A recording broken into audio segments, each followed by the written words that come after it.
Now you are all in the stink pool at Lithrazir's abode. You use the chime to make your way back into the never-ending swamp, and you brought the halfling back. And Lithrazir wastes no time in instructing Nicodemus to begin his work in preparing the ring. And you only have a number of days, I think about 3 or so left. 3 and a matter of hours. And so she says that she opens another portal. She says, the next part we need is the Eye of the Sun. It's a gemstone that was once owned by the Bronze Headed Pharoah. It has perfect clarity.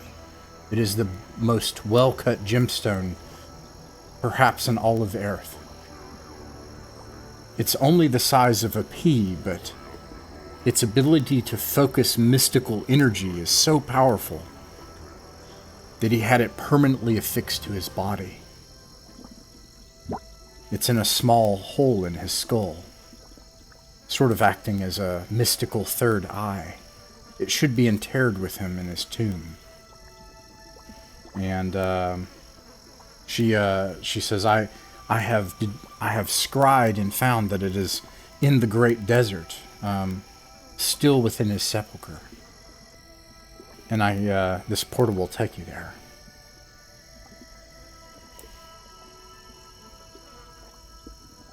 There is no time to wait. To waste. Let's go. I think we are ready. With great haste. Or not? I'm not sure. Where are we going? We're going to the desert. Yes, the great desert of Aerith.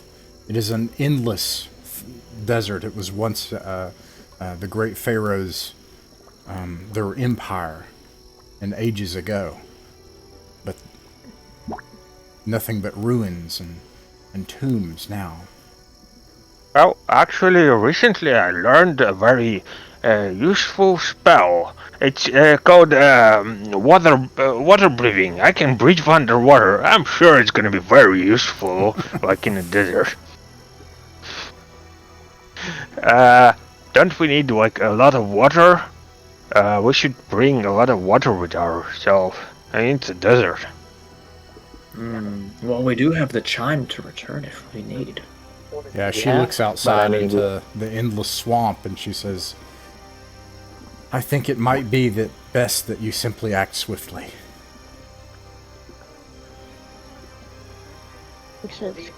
Yeah, I don't trust this swamp pool either. Might get something. Perhaps an interesting question before we dive through the portal. Patrick, your spell, that scroll that we have of locate item. Do you know of any specifics we need to have of the item that we're trying to locate? Because perhaps it can assist us in finding this gemstone. Like if we need to know like exactly what it looks like. Well, this woman says the witch says she has scryed it.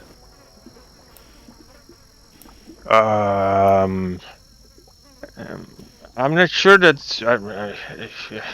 Well, I need to study that scroll a little bit longer. I'm not sure that I learned it. Let me look at it and see if I remember it correctly. Lithrazir says, the portal that I can assure you that my scrying is accurate. I can bring you just outside of his tomb. Right there. Okay. No, sorry, can't remember it. I mean, I can cast it, but only once. It's a very complicated spell, so. Please, you must hurry to remember.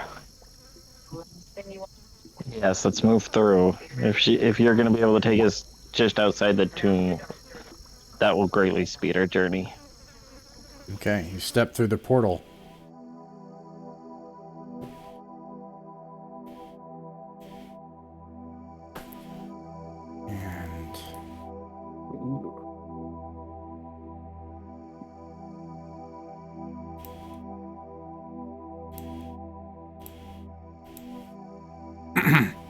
The emerald sparks of Lithrazir's sending fade, replaced immediately by unrelenting heat and a desert sun. You stand on a small ledge overlooking a barren, rocky gorge.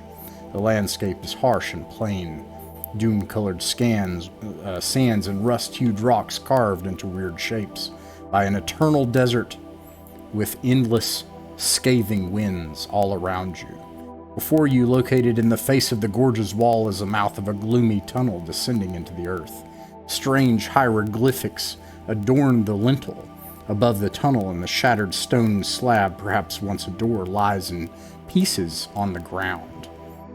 Suddenly, a hellish howl erupts, and a ghastly figure, silhouetted in crackling flames, shouts, "Malbrimrog sends his regards." And this huge figure erupts from the tomb and charges towards you. You can roll for initiative. Ooh, right into it. What? Well, we never expected the entrance to the tomb was going to be unguarded now, did we? I have no that idea makes- what the other two characters can do, so I know one's a warrior, and that's easy. I can do that off the top of my head. And the other is a cleric, and he's just going to hit hard, so that's what I'm going to do for the other two characters. Yeah, he always bless himself and hit hard. I rolled 15, 15. So that's not bad. 11. He's got an 11. And 12 for Jessica. Jessica got a 12. Okay. I'm going to roll for your two companions. Oh no, they both go last. Okay. Alright, that means that the monster's able to act first. Who would have... probably... It would be Charles, actually. Charles would be at the front. So... Yeah, usually it's Ulysses that is Ulas that is first, but yeah, Charles as well can be. Oops. He misses. Or good. But I'm also going to roll his D14, which I'll have to do manually. And he fumbles. Nice. That's good. That's very good. Oh my god. Cannot move or make an attack for D3 rounds.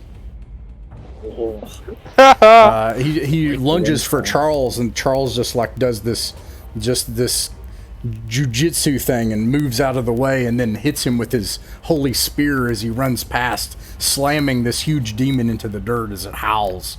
You all can climb onto this thing and beat it to death. Probably you have 2 rounds to do so. You can go, Patrick can act first. Yeah. Well, Patrick. Well, let me try a new spell that I learned. How about a monster fighting a monster, and see how it's gonna go. It's gonna be interesting. Ooh.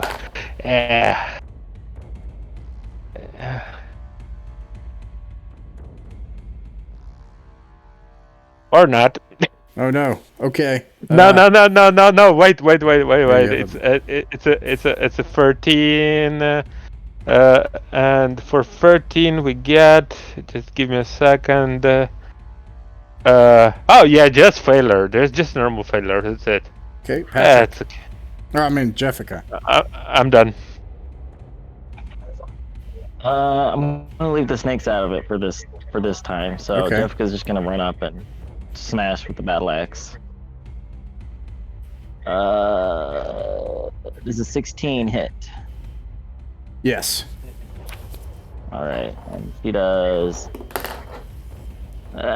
7 points of damage. All right. You hit it while it's down. I also believe that since it's prone, I think you get a +4 to hit.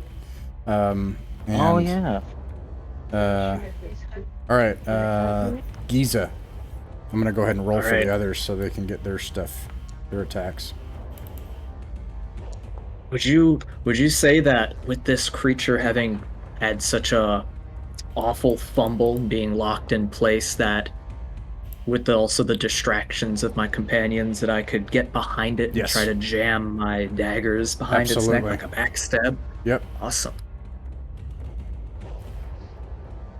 Let's see if I don't roll a 1. Or should be even higher than Nat that. 20. Nat 20, okay. Well, let's see. All right, I have a D16 for my crit die.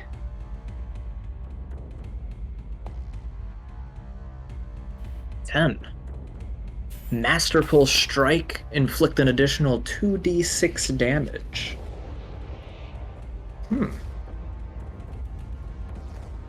Yeah, we'll go with that then. All right, let's see. A dagger's doing d10 damage currently. This is a backstab. And... whoops. For a total of 16 points of damage. Describe how you Getting kill behind it. Damn a it. forge-burned Type 1 demon. All right. Wow.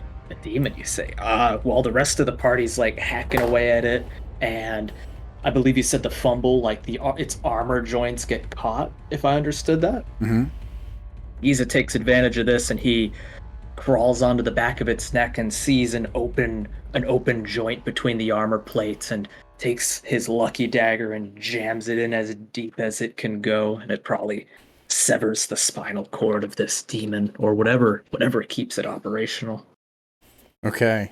Once you sever this, it lets out a moan, and then all of its form kind of like turns into just smoke and sinks into the ground, back into the lower planes. And let's see. What? Let me add a couple things here. No.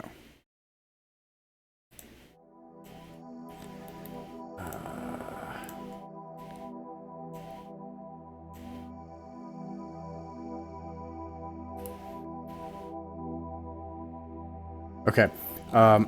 So you have the entrance here into this tomb. Above the entrance is a stone slab with hieroglyphics. Otherwise, you see darkness descending down into what at this point looks like cavern, a cave space, even if it was once something much more grand. Is it dark? Yes. So we're gonna like take out our torches probably. All right. And Yeah. I think Jessica is going to light her lantern and say, all right, I think the only way to fight chaos is with chaos. You Ellis is like, Just I gotta don't believe that's how that works, but okay. She's just going to lead the way with her snakes in tow. you know, Jessica, you look a little bit weird. And he just looks at your face, you know, and just. Do you have a new haircut or something? Oh, nothing too special. My lord just rewarded me for my valiant service. Oh, wow. In his name. All right, you were after you say that, and your eye slits like close sideways, you know, and you said you lead the way, right? Beyond the tunnel's entrance is a sloping passageway hewn from the surrounding stone. Great efforts have been taken to plane the rock smooth, and the stone bears faded paintings depicting strange gods and great cities along a fertile river. The air is dry and dusty, but pleasantly cooler than at least the hot, sun-baked world outside. And as you start to make your way into the cavern, Jessica, you can make a reflex save. Ooh, all right, let's see what I get. That's my D12. Oh wait, no, this is D20. I got a 4 total. 4. Okay. All of a sudden, you notice that the floor starts to move with you, and even as you start to back up, the floor starts to treadmill underneath you, as it seems to be on on stone rollers, and the section slides forward abruptly, making you tumble down the passage, falling down a small cliff above a stone barrier into bronze spikes that spring up at the bottom, up out of the floor. And this, let me see, 5 attacks. 1, 2, 3, 4, 5. All right. Does a 12 hit? For me, or for my snakes and them, no. And me, no. All right.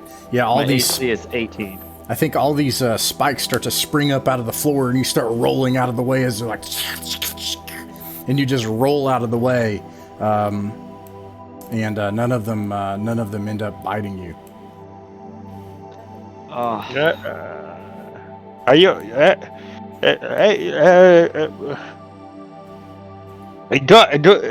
Daughter, you all right there? Is everything is good for you? She just leans up and says, "Yeah, all's good, but this Bronze Headed Pharoah is gonna get it for sure." I'm just thinking maybe Giza should go first. I mean, he's supposed to be. It seems there's a lot of traps here. Maybe he should go first.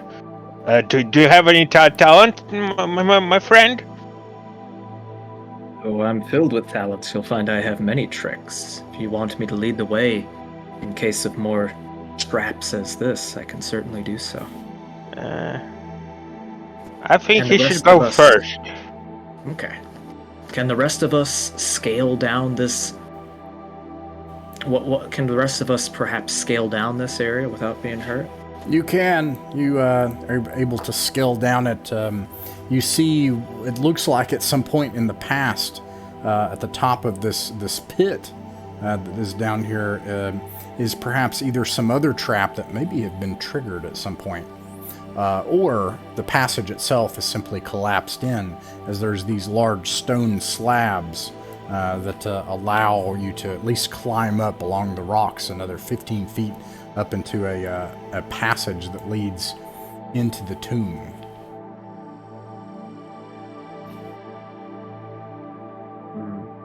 Giza gets to the entrance and he'll shine our light.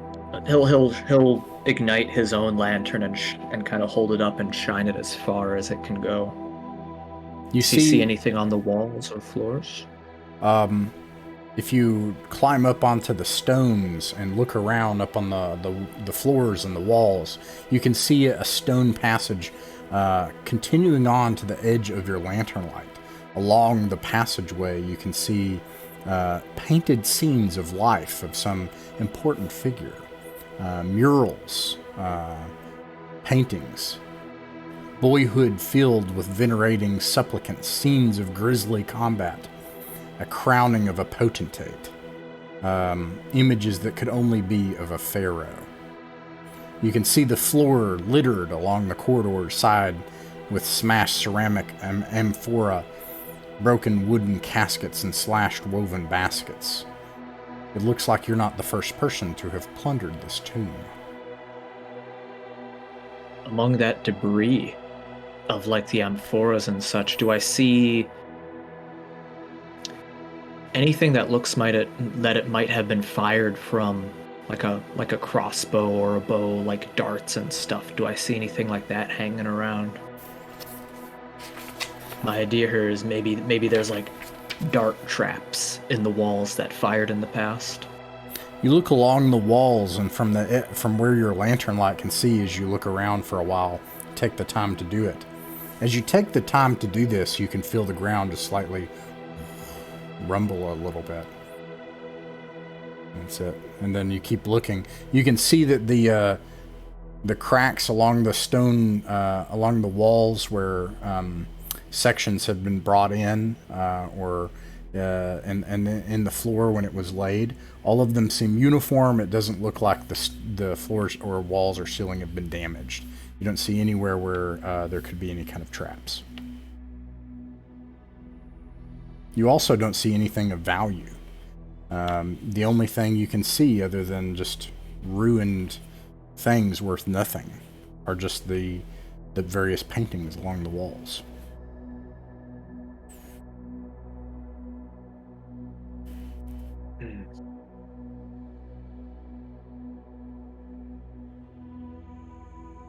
Well, Giza will kind of wave to his fellows and ask if anyone is carrying a 10-foot pole on their person. Just one last check before we move forward. And if somebody has a 10-foot pole, hopefully they have one. Giza didn't purchase one. Sorry, not, like, and he's gonna check the bag, and no, there's no 10-foot pole there. Sorry about that. At this point, as you are, sir, is your intention to take the 10-foot pole and kind of poke along as you go? Is that the goal? Yeah, he'll poke, like, Giza. If Giza can get a 10-foot pole, he'll stay about 20 feet ahead of the party, poking. And if all that area seems fit, he'll, keep on bringing them up, and he'll just be about 20 feet ahead. I have one. I forgot I had one. Awesome. Okay. And I'm just kind of, I don't know if you all have the kind of lag I do with Foundry, but I'm just moving. I prefer to use the VTT as, just imagine it being like in real life, like a chess X with tokens, as opposed to like a video game where you're constantly moving things around. So if you see me moving things around, I'm just moving it to the next relative scene. Okay, so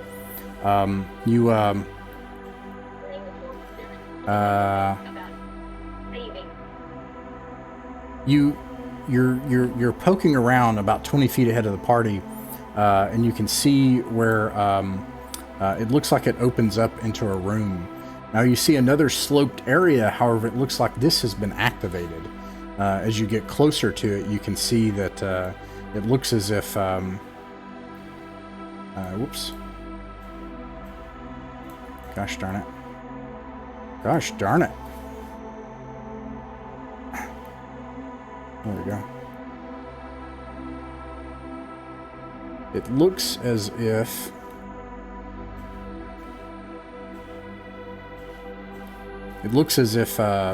this is actually like the previous trap, and it's been activated at some time in the past. And there's spikes up in the floor. You think that you could easily slowly try to go down the slope that's been created here to avoid the spikes that are already up out of the floor. You can see dark stains, blackish, velvet colored stains on the spikes. And then as you're slowly using a 10-foot pole and checking, you can hear, and the chamber rumbles, and all of a sudden stuff falls, and the passage in is now crumbles, as it seems that finally this place, having been disturbed as it was by the combat and movement, is starting to give way structurally. And it doesn't seem that without the chime there's any way out. Well, and Patrick is gonna look back. Well, ladies and gentlemen, I guess we are trapped here, and the only way to escape is with the chime. I guess there's no time to waste. Can we, do we need to jump over that hole or something like that? Let's slide. We can slide down this slowly and carefully. We'll be safe.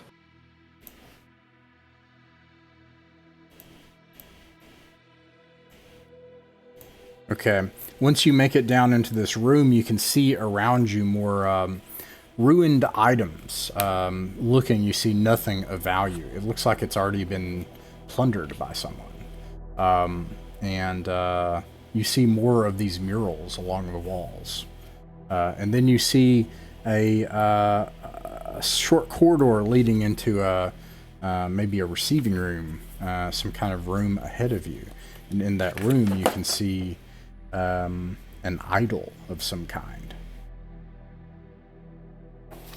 Oh, so Patrick is gonna come a little bit closer and not too close, but to look at it a little bit more. That he could.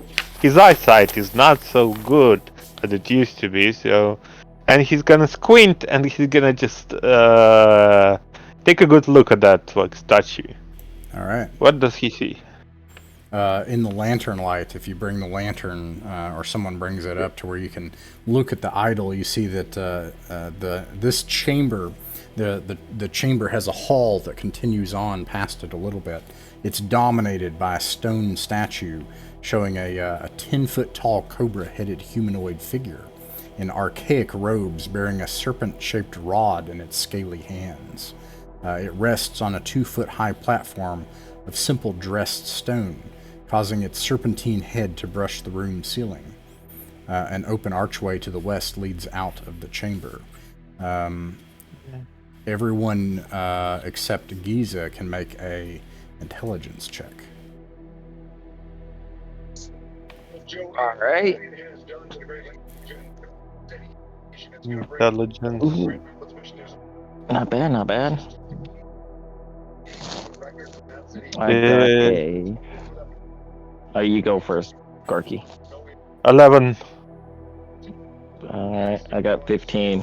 15. I should have noted that you, Jessica, could probably do this at a D30. But you can go ahead and roll and see if you get a better result. And you said you got an 11, right, Patrick? Yeah. Okay, and that's the total with the bonus. Okay, making sure. 24. Got a 24. Okay. You have seen this before. Now, Patrick, this seems familiar to you, but given how many weird serpent things and toad things you've dealt with in your long life at this point, you know, but Jessica, you remember the specifics of this, being a person who specializes in the faiths and the ancient ways of these people that once ruled Earth. Because that is exactly what your god and his competitors are, the once rulers of Earth. And this is one such god. This is Surbok the Slithering Shadow, who you defeated his arrival some weeks ago and prevented it into the in the Endless Swamp. Patrick just looks at it. I wonder, is something familiar, but I just doesn't, can't remember so many things. But then when I think about it, don't tell me there's gonna be a lot of snake stuff here. First frogs, now snakes. What are we gonna be? Flying snakes, walking snakes, and so on? Well, I can't guarantee we won't see snakes, but at least that's an upgrade. And I'm going to pass the information that I know along to the party, to Giza and Patrick, and everybody. But yeah, we might have the Great Snake War on our hands soon. Why is it always either some kind of amphibian? Why? How about some kind of monkey or something like that? I don't know. Don't get any bright ideas, okay? We might have the Great Fish War on our hands soon.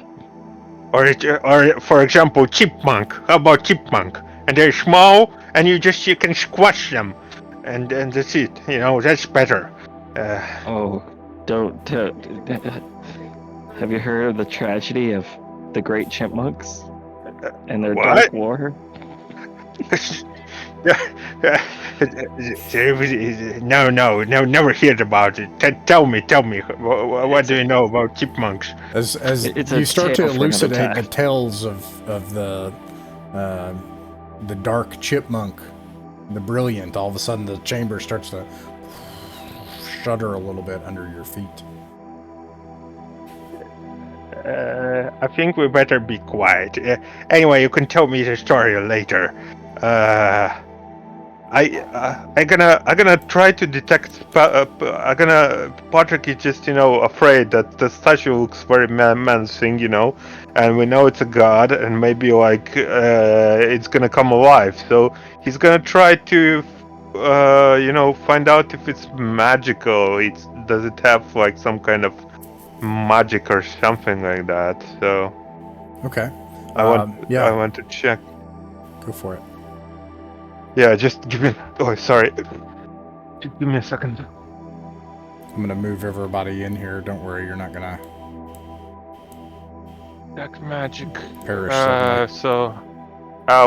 It's gonna be. It's gonna take him like a little bit of time. That's his mercurial effect, and he's just gonna be like watching it and muttering something under his nose. But I guess if it's not combat, it shouldn't be like very important in it. All right. You start to And take he the time to got- cast this spell, and the chamber shakes. Now it's okay. Go ahead and get the spell result. But everybody make a reflex save.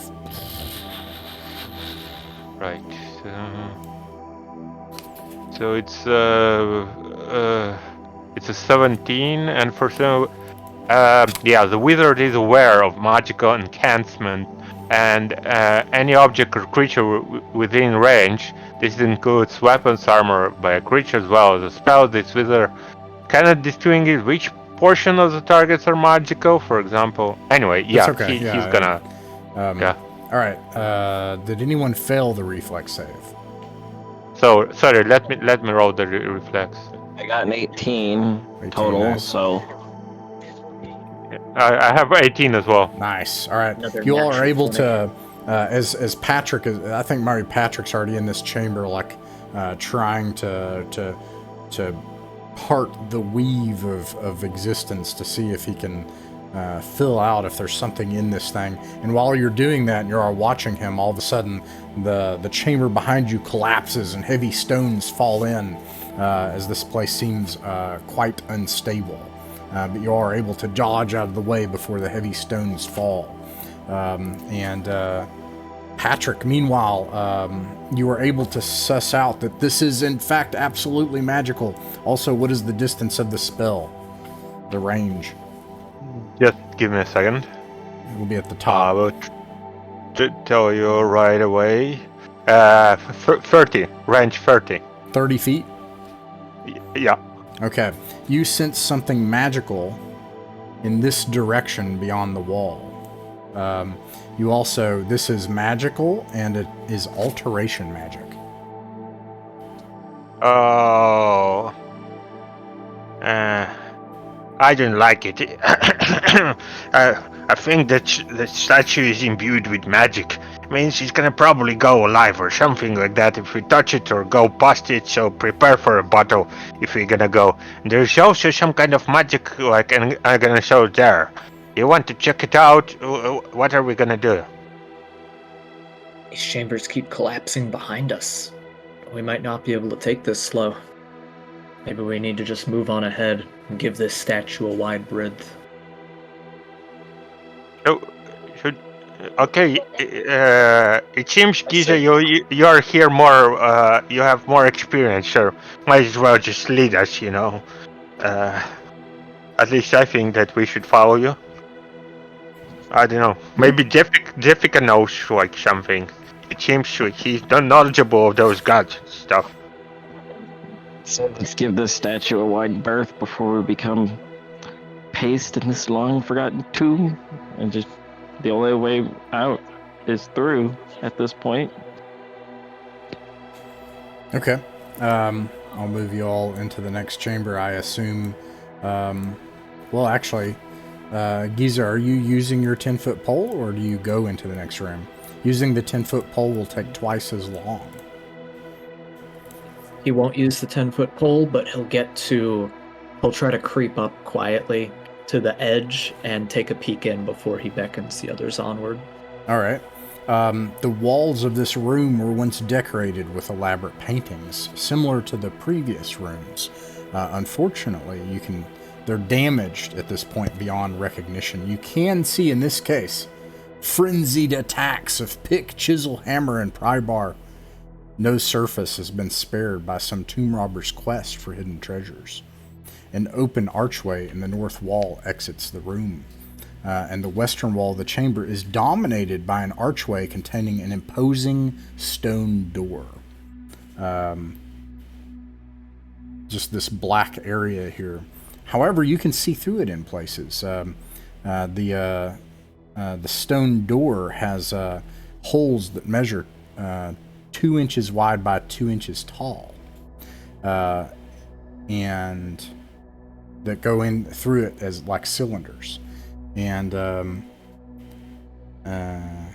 regal and somewhat sinister human face once decorated the door, but it too has suffered the predations of the looters.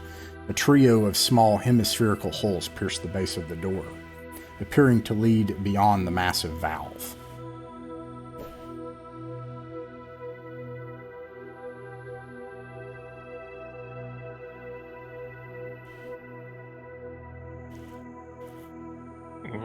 So where do we go next?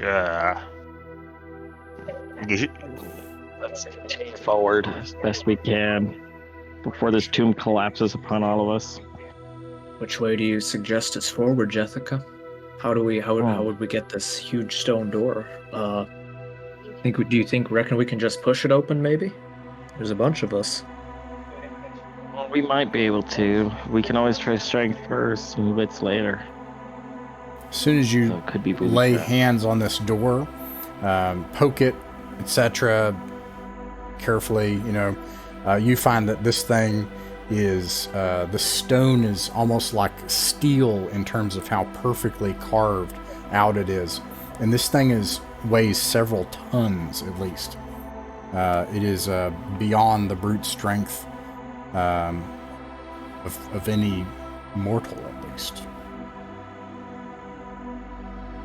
I suppose the way forward for us will then be around. And Giza will motion to what appears to be another passage out of this room. Yeah, there's a archway to the north as well. You sense that there is something moving in that room.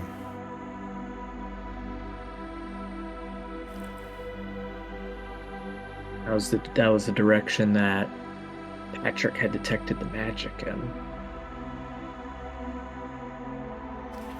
Guys, do you think whatever it is, we could goad it into coming into this room? Like we all get in the corners and then toss like a couple rocks near the archway and then it'll come to us? Maybe we should send one of those snakes that Jessica has. Probably they feel here like at home or something like that. I don't know, but maybe that's why it's not gonna do it. But let's try, maybe. Sure. I mean, if Jessica's gonna send a snake to Jessica, do you like the idea of sending a snake to Scout? I mean, I'm not sending any of my children in to Scout. If wherever they go, I go. Okay. Let's. Giza's gonna get into like a corner then, and kind of motion for the others too. And if they go along, and if everybody's good with that, go along with it. And Giza will then like huck a couple of stones at the archway. Okay, so you are setting like an ambush up in the corner. Is that what's happening? Yeah. Yeah, Scooby-Doo style. We're all in the same corner.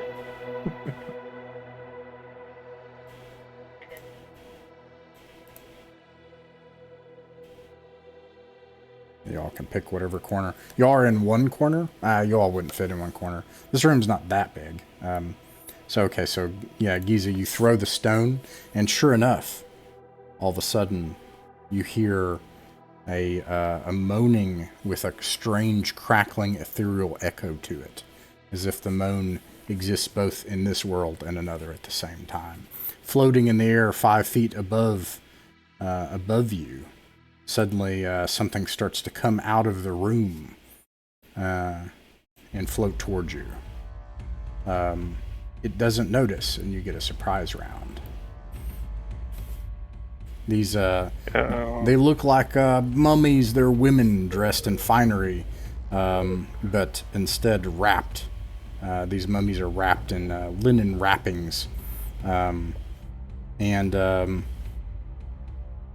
You can see between the gaps and the wraps that some sort of like stuff is floating in the air. It looks like pollen or flowers at first, and then you see it just hang fatly in the air and slowly drift down. There's fungus that's coming out of the wrappings around the edges.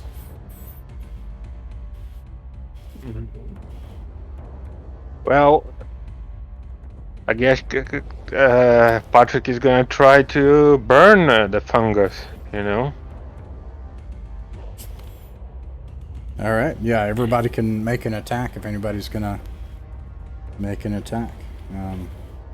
Yeah, I gonna launch my scorching ray at them and see. I mean, how many are there again? I'm sorry. Yeah, there are 3 bandage-wrapped humanoid figures, and parts on their bandages in places as well. Dangles parts of jewelry and stuff.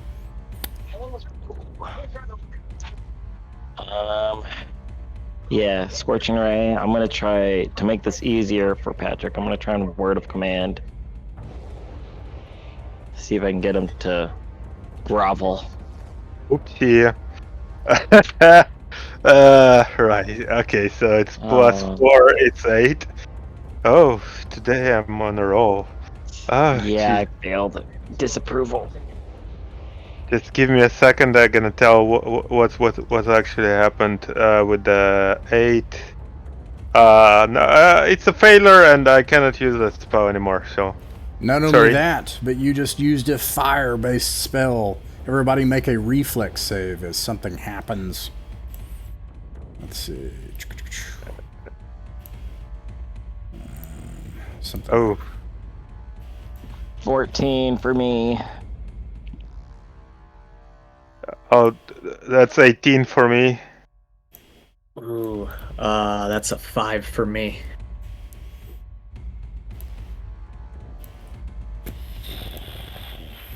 Who, let's see, wait, who passed?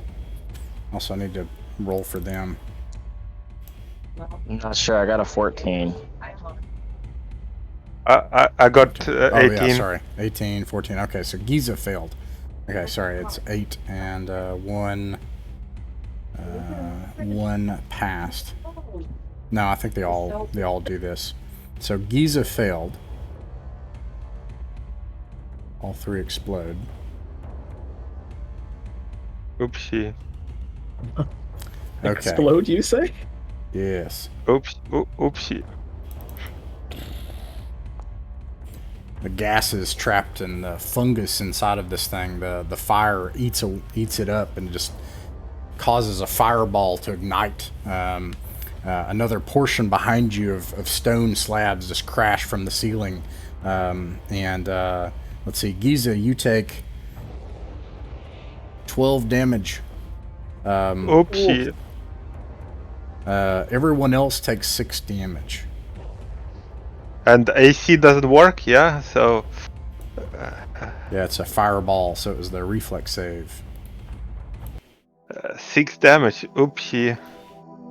I don't like it. That being said... Oh no! This caves in. It caves in behind you, around you. And it also destroys these things. Right. It was my mistake. Sorry. And he's gonna. Oh no, Giza, you're alive there. You just barely hanging on. Let's Okay. see. Giza, Uelis is going to lay on hands. So what is your hit die? I believe it is a D6. D6. And my character is lawful. Lawful. Okay, easy. So in that case, I have to make a spell check.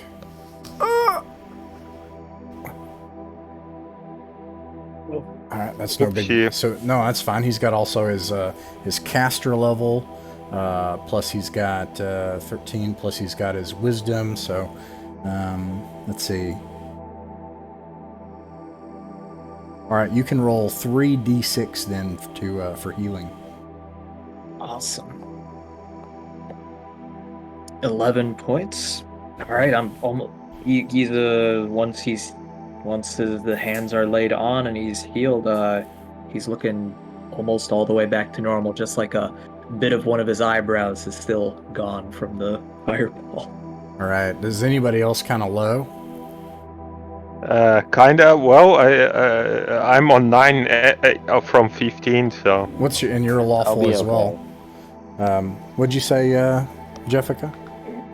I said I'll be okay. I'll play on hands later. I got 24 out of 29 now. It's 5, it's 11, it's 12. Okay, so Patrick, you can roll 2. Is it D6 for, or is it D4? It's D4, right, in DCC? Yes. Okay, so you can roll 2 D4 for your hit points. He lays on hands. Oh, nice.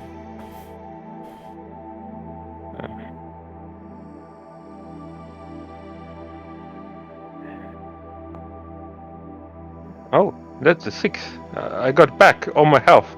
There you go. These Oh. are powerful people now. Yeah. And Patrick gonna say, oh, thanks to God, the gods that we have your Alice with ourselves. I'm sorry about that. Didn't know that. I thought like firewood since would do the job. Well, I actually did the job. It did a little bit more than that. Better than breathing in those spores, I reckon. Good job, Patrick. Good job, old man. Yeah. You all feel the chamber shudder. You get the sense that this very room and perhaps ones ahead may collapse soon. It seems your quest is in peril. The only way forward through in the tomb that you can see is this massive stone slab ahead. At the base of the stone slab are 2-inch by 2-inch cylindrical long holes that lead to the other side. There doesn't seem to be any other way to lift it, at least by raw might.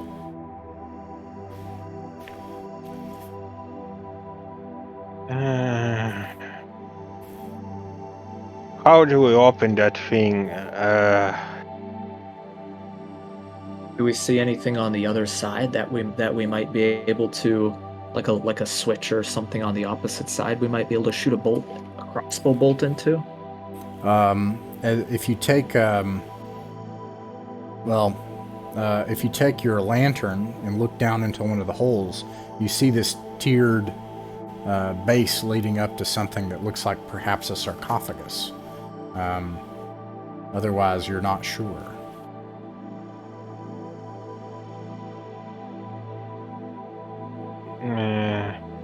Can I? Right. So, can I try to find out if that door is have any magical properties or something like that? I'm not sure. How to say that? You are certain. That's the word. You are certain it is not magical. It's just a big, heavy stone slab. It's set in a sliding space on either end. It's mostly flush. Like you wouldn't be able to get a finger into the sides. And then there are these 3 holes down at the bottom. Is it 3 holes? Trio. 3 hemispherical holes pierce the base of the door. And those holes are pretty tiny, right? They're 2-inch by 2-inch. Yeah, like that's that. Yeah. And there's nothing we can see on the walls that. I'd say more. I don't want to fix too much on 2 inches. It's just like a cylindrical hole. It's like that. Okay, and so like on the walls of both the room and I guess the door itself, we don't see any mechanisms. Do we see any mechanisms? And this is in the room we're in. No, but I think everybody could make a intelligence check. Okay. To beat a DC 12. That's my specialty. 12. 12. Patrick, to you, it looks as though the room you left, there's a portion of the cave-in that you could move if you had to. But there are no other mechanisms in this room that you can see. I think I just realized it, guys. That statue, maybe it turns us into snakes, and then we go through the snake-sized holes in the door. Maybe? I'm not sure. My head wouldn't have been able to fit. What'd you say, Glenn? Oh, I was just saying, if that was the theory, the pythons wouldn't be able to fit. Your pythons, I don't know if this helps at all. Your pythons will fit. Okay, then we don't have access to the snake statue anymore, do we? Because everything kind of caved in. You could also access it, but it will take time. You'll have to remove rocks. All right. Okay, well, what's the plan?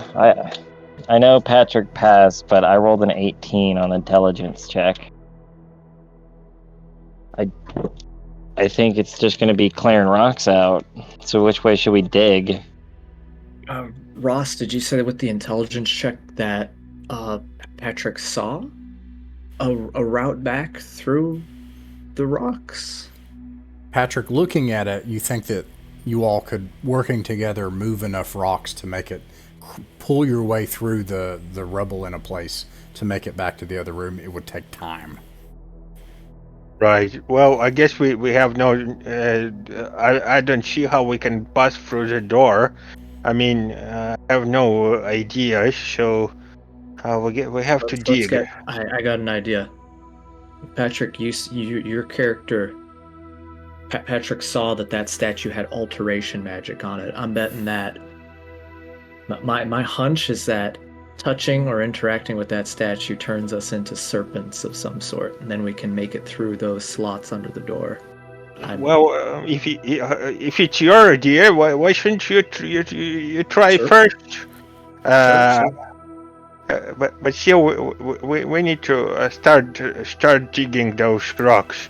How about you strong people go ahead and start it? I'm a little bit too old and my back is kind of hurting.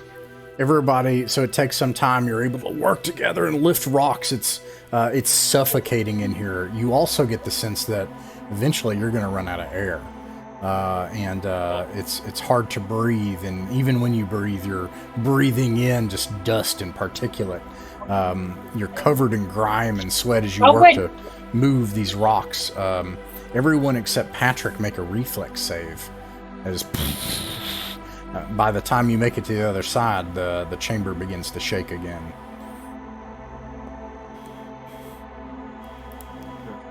Six. Okay. 19, thank God.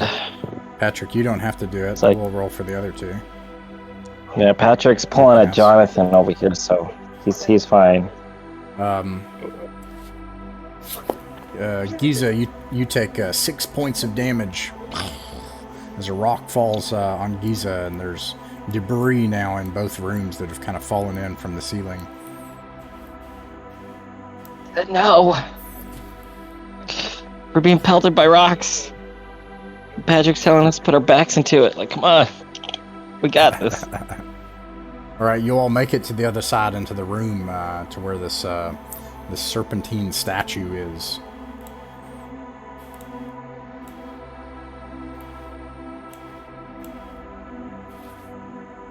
What do you do?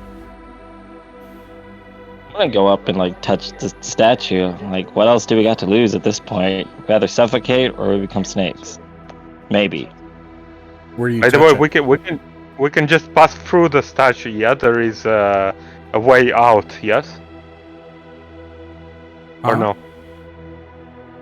I thought there is an arch behind the statue that we can pass through, or no? No, that's just a wall. Yeah, but it has this okay. behind it. Yeah. Okay, so Jessica, where do you touch the statue? I think I'm gonna touch it on the nose, the bridge of its nose, and ask for passage.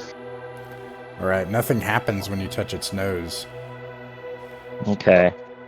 I booped a snake though, so that's one thing. Yep. That's the most important thing. I mean, the quest is completed. Yes. That's why we came here. All right, Giza, you're up next. Where do you want to touch the snake statue? I think Giza will go up and he'll try to put a hand on like the staff that the statue's holding. Okay, you touch the staff, and you can make you feel yourself start to change. You can fight it with a fortitude save if you wish. I will not fight it.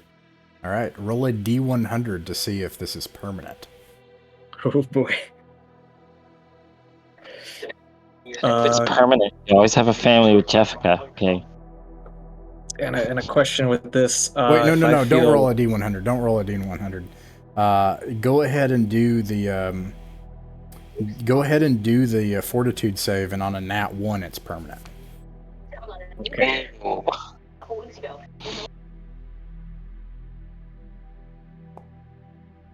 Nice. A 10. Okay, you let yourself change, and you find Giza just like compress, her face just like squeeze in, and then her head elongate and then turn into serpentine eyes, and then she falls over and slithers into the form of a snake.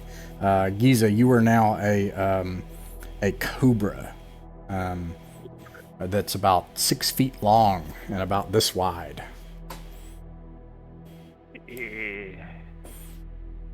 Do we all have to do it? But just something.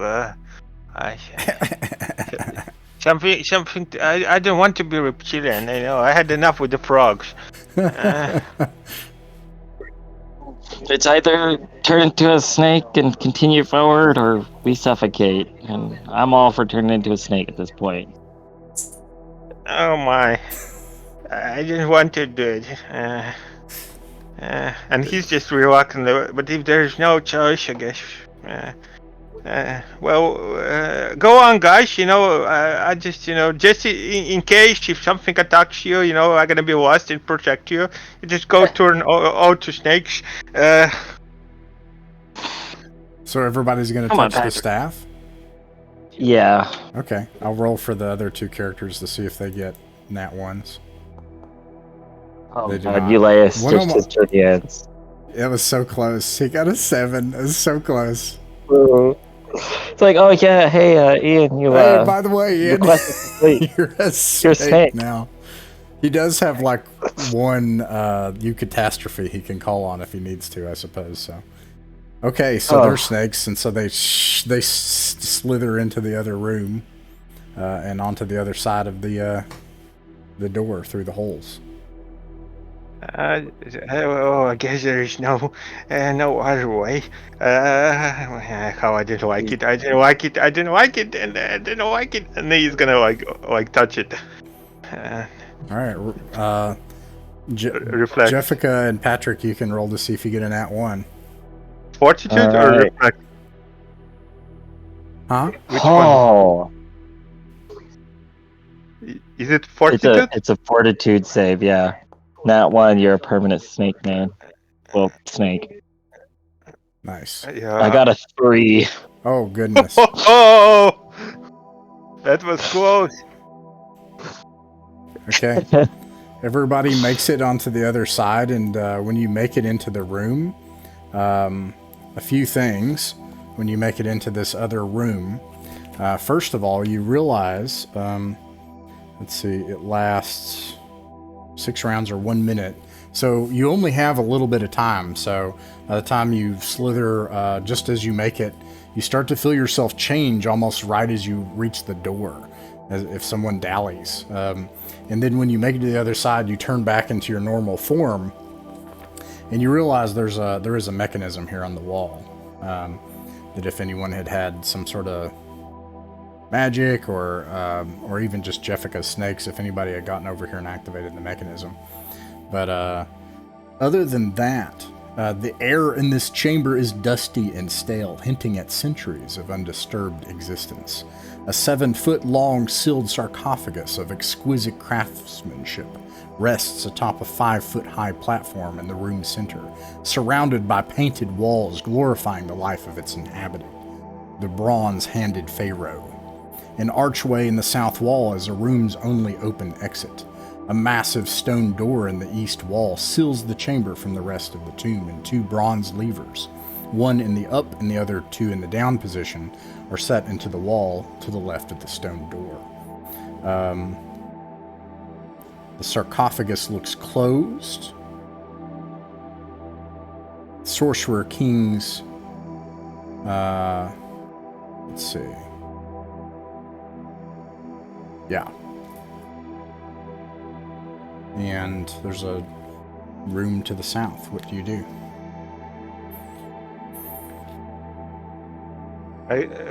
Patrick is gonna look at that sarcophagus, and it looks like a sarcophagus of the Sorcerer King, right? Yeah, you're pretty certain that's what this is. Yeah, I'm gonna try to appraise it if it has magical properties. I'm pretty sure that there is a trap, but just in case. Looking at it, there's no doubt in your mind that this has magical properties. You can even see the faint glow of some kind of magical duomer about it. Though you can go ahead and roll detect magic if you want to see if you get a useful specific information. Result. Yeah. Okay, sure. What's everyone else doing while you roll that? Jessica and her snakes are just gonna roam, circle the sarcophagus and try and stay behind it, just in case he doesn't stay asleep and wants to fight.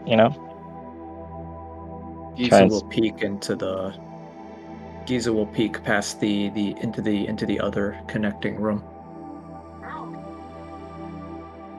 Okay. Nope, I didn't find out anything. I failed. So.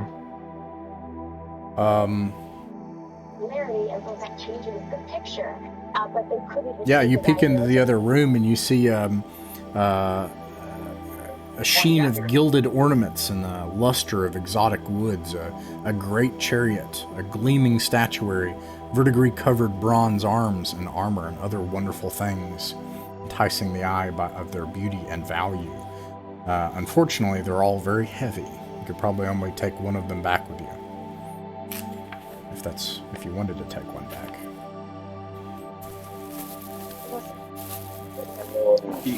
Giza would not be against taking home a chariot. Yeah, we could get the chariot, right? Now we can have the snakes pull it. All right. All right. Totally logical. So, you're confident you could do that. Of course, if you left now, you wouldn't have the gem, and Lift the Reserve would be doomed. Yeah. So, if an opportunity arises after whatever goes down with the sarcophagus, Giza will try to grab the chariot, take it through the portal. Sure. Okay. You're confident that it's worth at least 6,000 gold on its own. You'll have to push it through the portal, probably with the help of everyone. It weighs 800 pounds, not including its ability. It's on wheels, of course. Yeah. I'm a little bit reluctant to. So wait, that sarcophagus. This is actually the thing that we're looking for. Yes. Or not?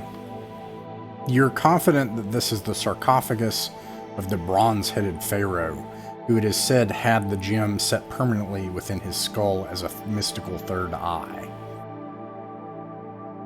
Well, then, Patrick. People, I will say one thing, It's gonna be shit show, because it's imbued in magic, so there's something nasty is gonna come out from there, but we have to try and open it. There's no other way, if you want to get a gem.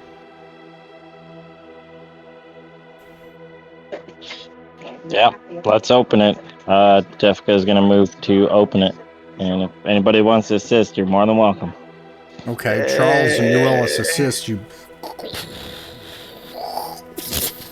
Pull off the lid to the sarcophagus. It looks dark inside at first, and then you see of course, an ancient crumbled skeleton, but as well, you also see gleaming armor and parts and weapons and things. And then all of a sudden, a glow comes from inside of the sarcophagus, and these different parts float into the air, all separately of one another. Well then. Of course, I think it's smart decision and just common sense. Everybody's going to take a step back, see what's going to happen with this floating arms and armor. Separately, the skull lifts up out of the sarcophagus, and the two bronze arms and the staff, they float in the air, seemingly independent, though collected by some energy behind them. The two bronze arms, almost as if connected to some ethereal body behind it. They float in the air, and magical energy starts to coalesce. There's no doubt in your mind that this thing is about to attack you. You can all roll for initiative.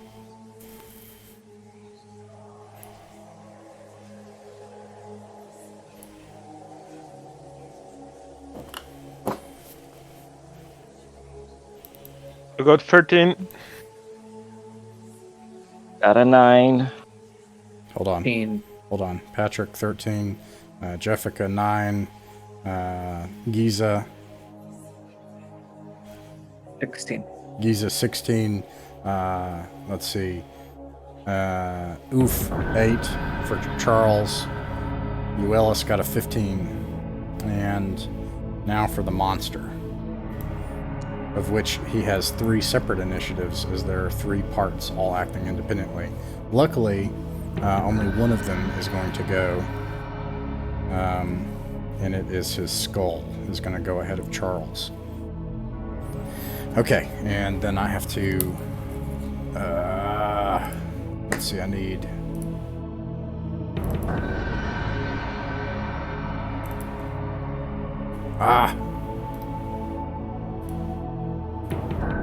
Okay. Giza, you are able to act first. What do you do? And it appears like that in the picture. It's like the skull, the 2 arms, and one of the arms has the staff. Yep, that's right. I would like to throw one of my daggers to try and knock the staff out of the hand. Okay, yeah, do it. And if this comes up looking poor, I'm gonna burn some luck at this. All right, I'm gonna start burning luck here because I doubt an 8 is gonna be good enough, or rather a 9. So let's see.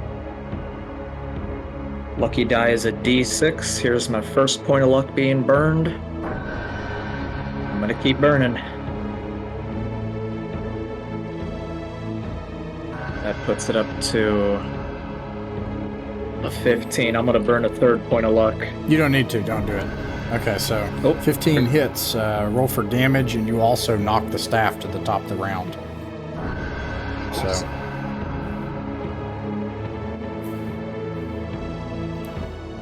2 points. Okay, let's see. You do 2 points of damage to the staff, and you also knock it away from the hand, which puts it at the top of the round. Uellis is going to act next. I don't know his spell, so he's just going to hit hard. Do warrior stuff, which he can do is... oh my god, Buddy gets a nat 20 critical hit for a cleric.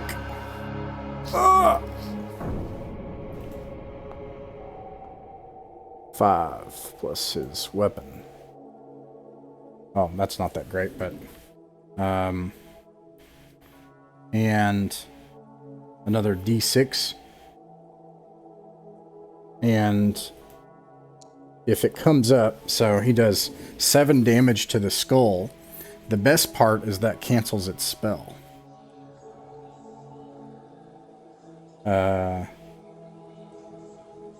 Yeah, so he cancels the skull as the skull starts to...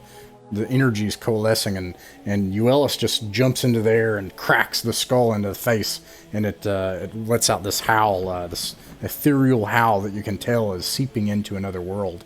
And the skull backs up from the arms, The arms fly back. Giza, you knock the staff out of its hand, and it loses its ability to cast the spell the next round.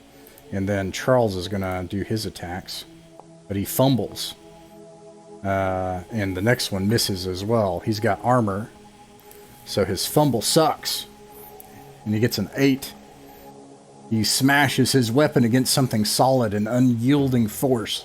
A mundane weapon is ruined. Fortunately, he's using his Staff of Law. He jumps in the air and tries his signature move that killed the Toad God, and tries to smack the Staff of Law into the force, and it just like throws him backward against the wall. And it's now Patrick's turn. Well, I already rolled, so I got 26. Nice. And I was summoning my monster. First time. Nice. Prepare! The monster is approaching.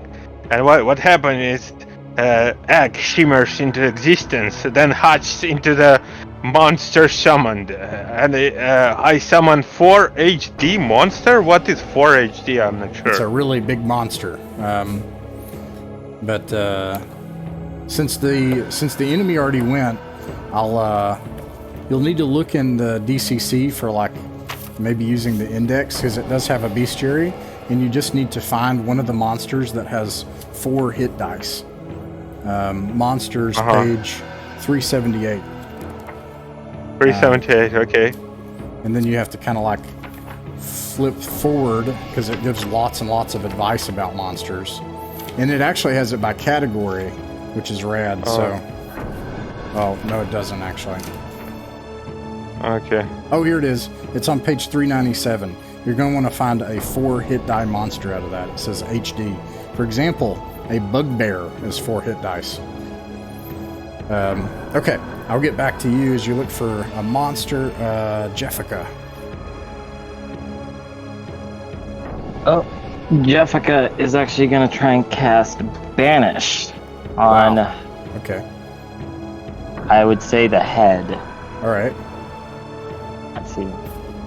Ooh, 21. Okay. So if the target is within 90 feet, they must make a will save or be forced back to its place of origin. It gets a nat 20. Oh. Okay. I believe that And the passes, skull yeah. happens next. It realizes Jeffica is the greatest threat. It, however, has lost its spell. Instead, it's going to do a Searing Beam attack, which it can do. Ooh. It can only do 1. It only has 1 action die. It gets a 9 plus 3 ranged is a 12. Does a 12 hit? No, it does not. Ooh. This laser beam shoots out of one of its eyes and demolishes a portion of the wall behind you. And it is Charles's turn. Charles is actually, I already rolled for Charles. I already did that with you, Ellis. I did that up here. And then it is now the rest of the monsters' turns.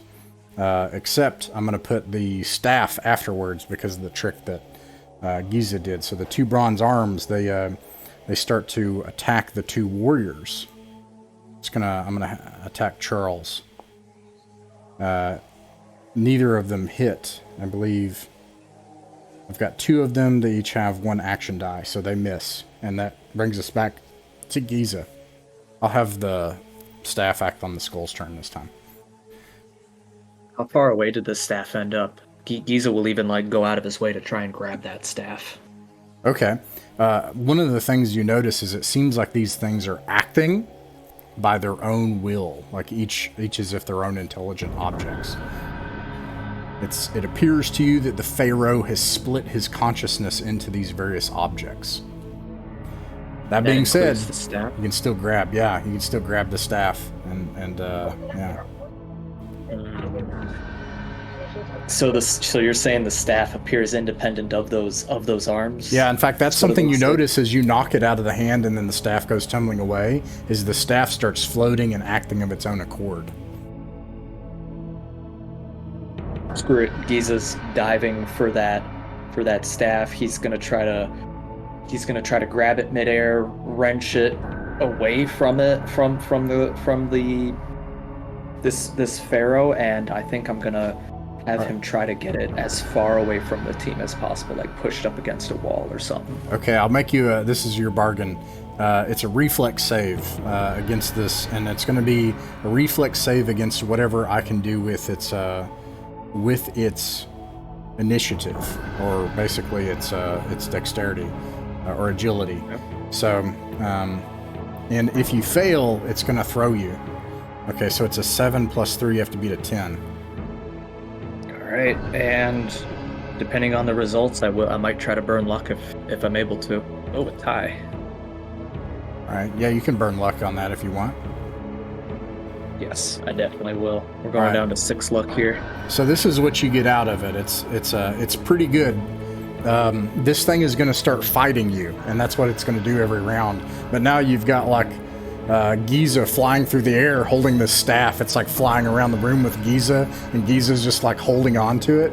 The benefit that you get out of it is it's not able to cast a spell that way. However, it's going to try to hurt you every round. Okay, Uelis is going to try to attack the skull again. 17 hits. 9. The skull does not hit. And then the 8. And also he gets a deed die because he's a... Whoop, that's the wrong deed die. A 1. Nah, it's only 2. Ones. Yeah. Okay. Alright, staff, skull, arm. Okay. And then I had Charles going. So I'll have Charles go after that. The 13 has also the deed die, which is just a 1.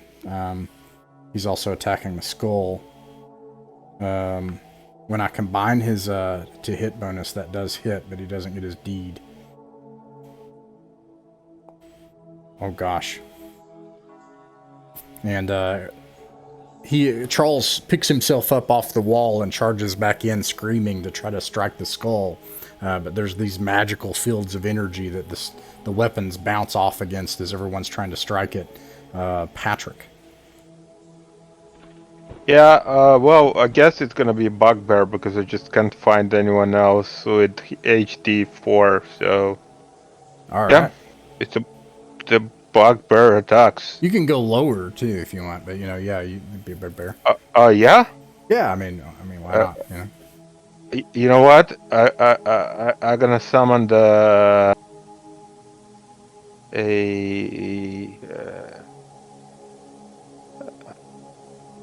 Wait, it's gonna be a giant. No. I'll get back to you, Jessica. What are you doing? Yeah, don't worry about it. Jeffka, he's gonna, since she didn't lose it, she's gonna try banish again. Okay. See if she can kind of turn the tables There we go. on this 4 ghost fails. Pharaoh. That is a 15, so they just have to stay out of 60 feet range.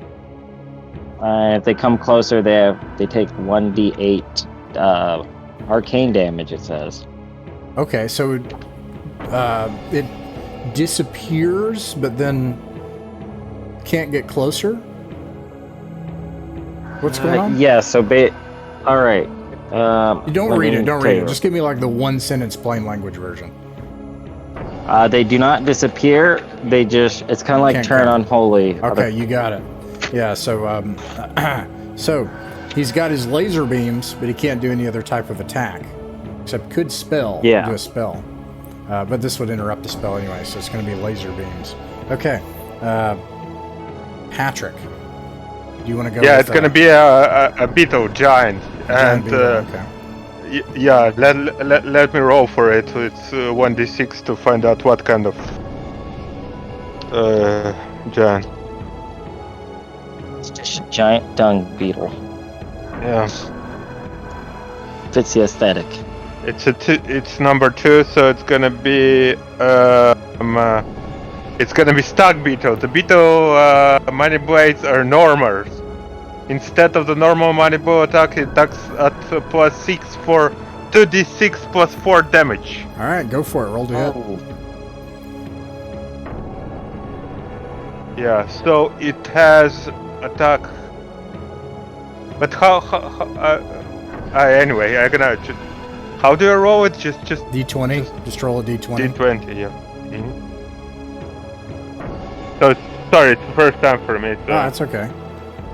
Okay, that's attacking the skull. That hits. You can roll 2d6 plus 4. If you're attacking the skull. Yeah. Okay.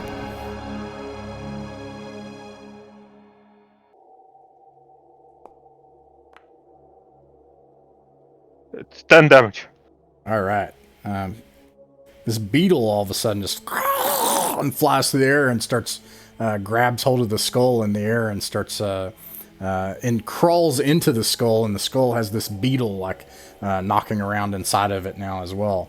10 damage. That brings us to the skull's turn.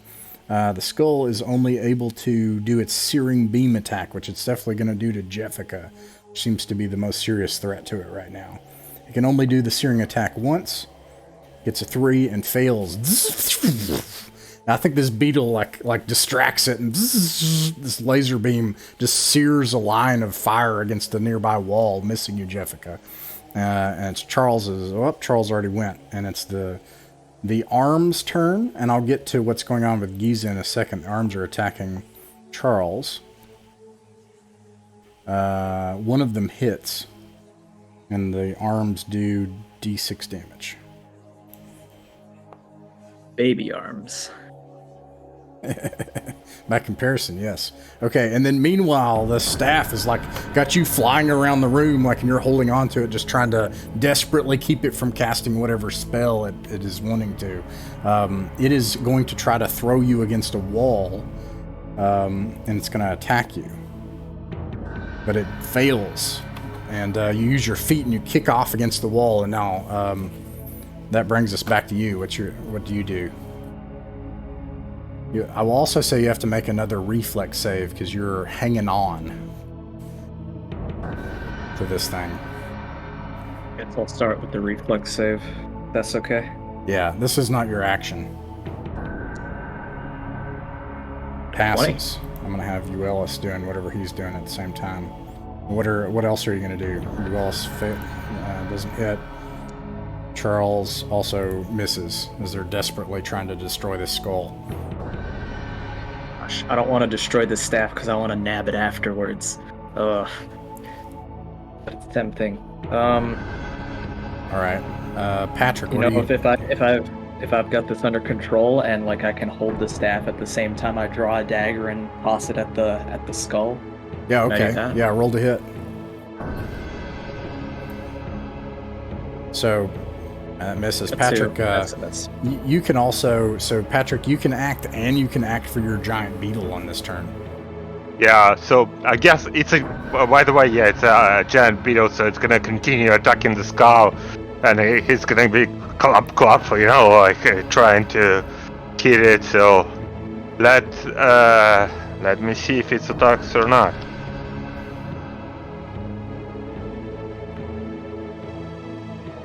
Nope. It misses. All right, and then Patrick. And then I'm gonna try to also help maybe a skull to attack the skull, and I'm gonna attack the hand actually. Okay. With a magic missile. All right. Yeah. So let me roll my intelligence.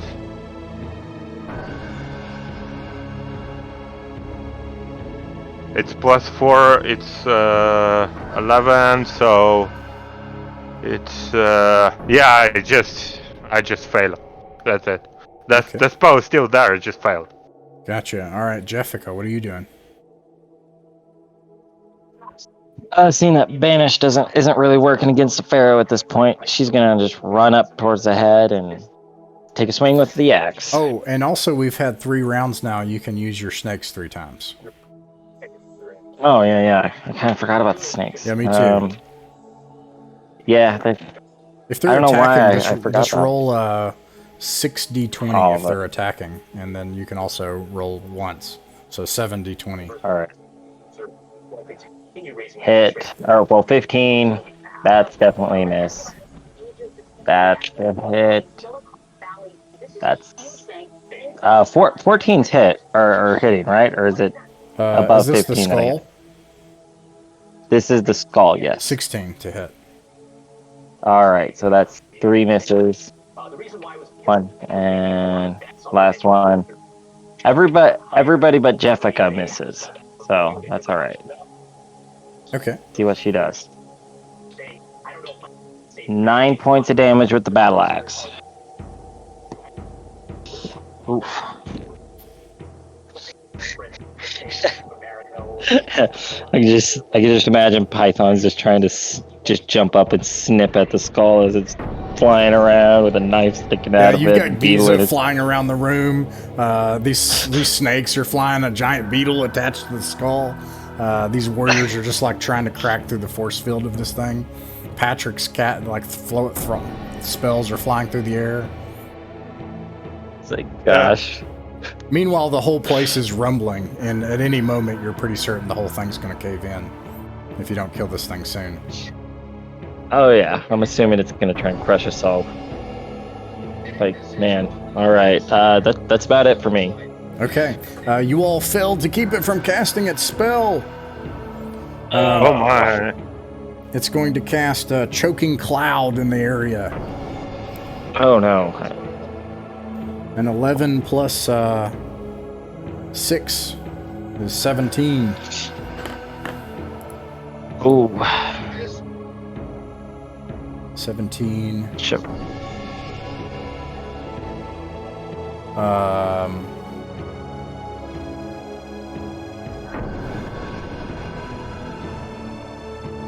Cloud is a pretty bad one, you guys, if you didn't read it. Okay, so for the next round, Jessica, Euelis, and Patrick. Jessica, Euelis, and Patrick are going to have -1 to all checks. That's not very good. And you cannot escape this the next round. That's all. That's not that great. Okay. And then, let's see, that's the skull. Charles already went. And now it's the arms' turn. We're going to try to attack. I'm going to have them attacking Jessica, actually. Or they're going to attack the snakes. One of them hits.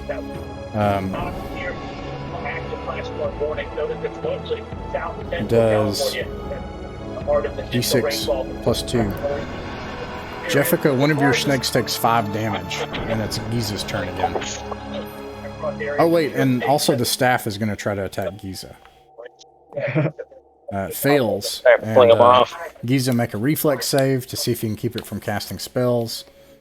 Pass, 18. and you can also act to try to, yeah. All right, once again, throwing yet another one of my daggers All right. at the skull. And the 12, I don't think that hits. 12 does not hit. All right, that's my turn. All right, Euelis and Charles. They are doing very poorly.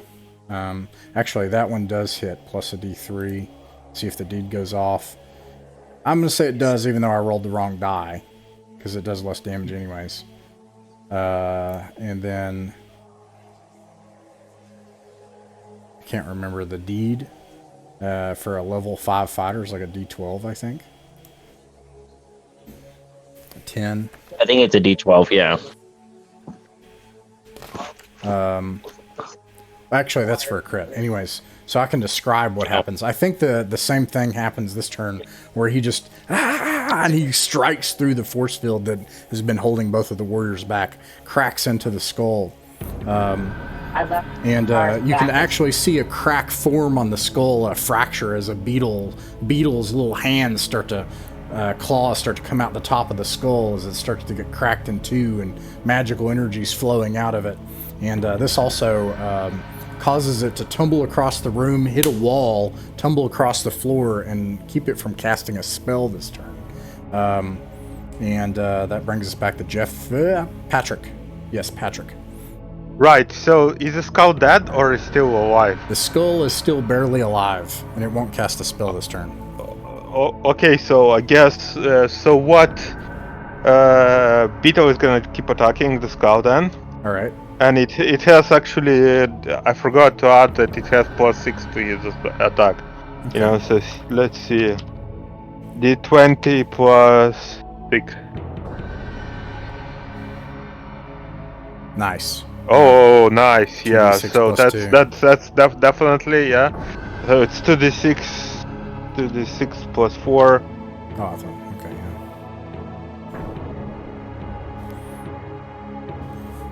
Yeah. And just Beetle keep attack, like Okay. punch, It 13 screeches damage. and pulls the skull apart from the inside, and it's like the skull is giving birth to this nasty giant beetle as it explodes out of the ground, and there's this magical shockwave that explodes out from the skull.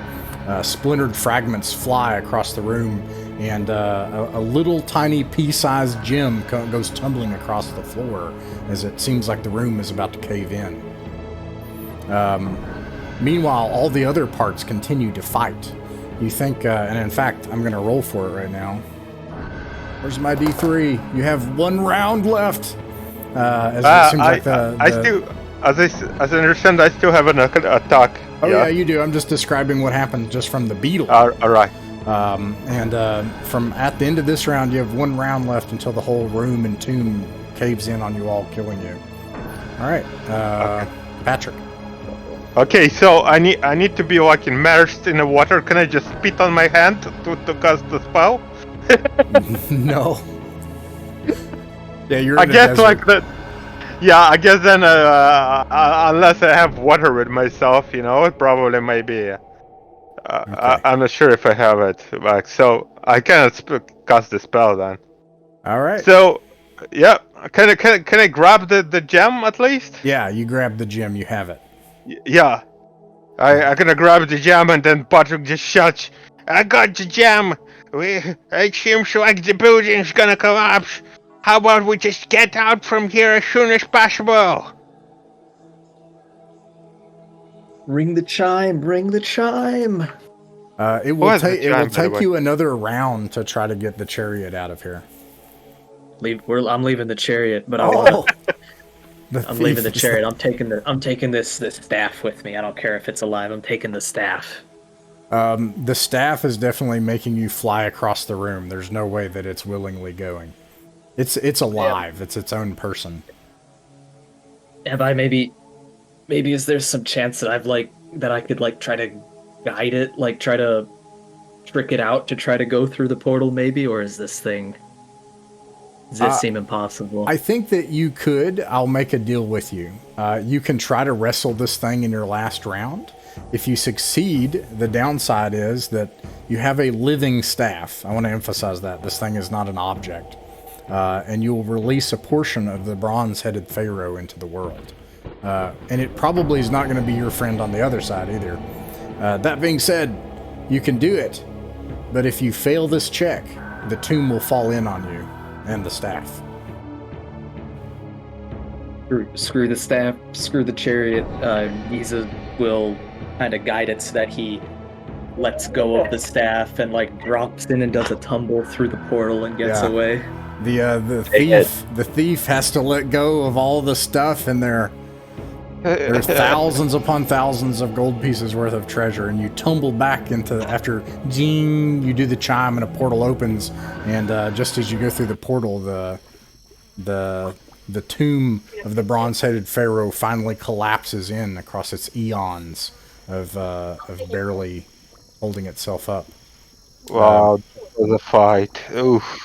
And you make it back to Lithrazar's lair. When you make it back here, let's see here, sorry. Whoa. Oh, goodness. You have the Eye of the Sun, Patrick, and Lithrazar, the Enchantress, is like, this is incredible. To be honest, my hope was waning. I wasn't sure. I didn't believe that you could have pulled this off, but you have the Eye of the Sun from the Bronze-Headed Pharoah. No one has been able to accomplish this.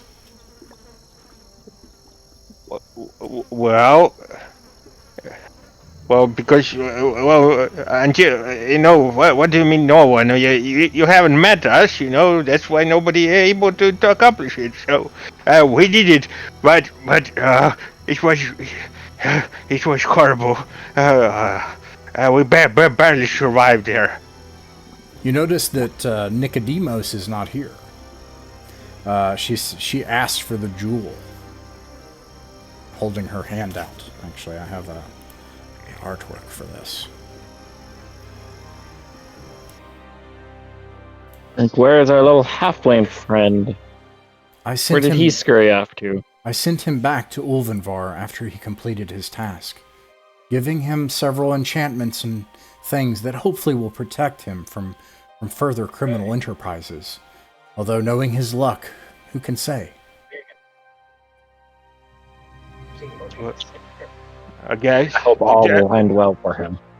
Yeah, and Patrick gonna say, well, I guess a deal is a deal, so here you are, and he's gonna give her the gem. All right. The uncompleted ring rises from its resting place on the table and drifts into her hands. There's a brief flash of radiant yellow light and a blaze of heat as the eye and ring are joined in a brilliant, scintillating light. The ring's 4 prongs collecting the gem delicately. Its intangible aura of power is now noticeably stronger, and Jessica and Patrick, you can sense this. This will be one of the most powerful magical objects in the world, if it is ever completed. She's like, there's only one task that remains. And I fear that it is the most far-fetched. The resting site of the abomination of the world. The Odonta Tyrannus. The world monster. Well, that doesn't sound very enticing, I would say. You said abomination of the world? Yes, it is one of the most powerful monsters that has ever roamed Earth. And the last ingredient I need is the ichor from its cerebral, from its brain. A small collection of ichor from its brain is all that I need. And with that, we'll end the session for the day.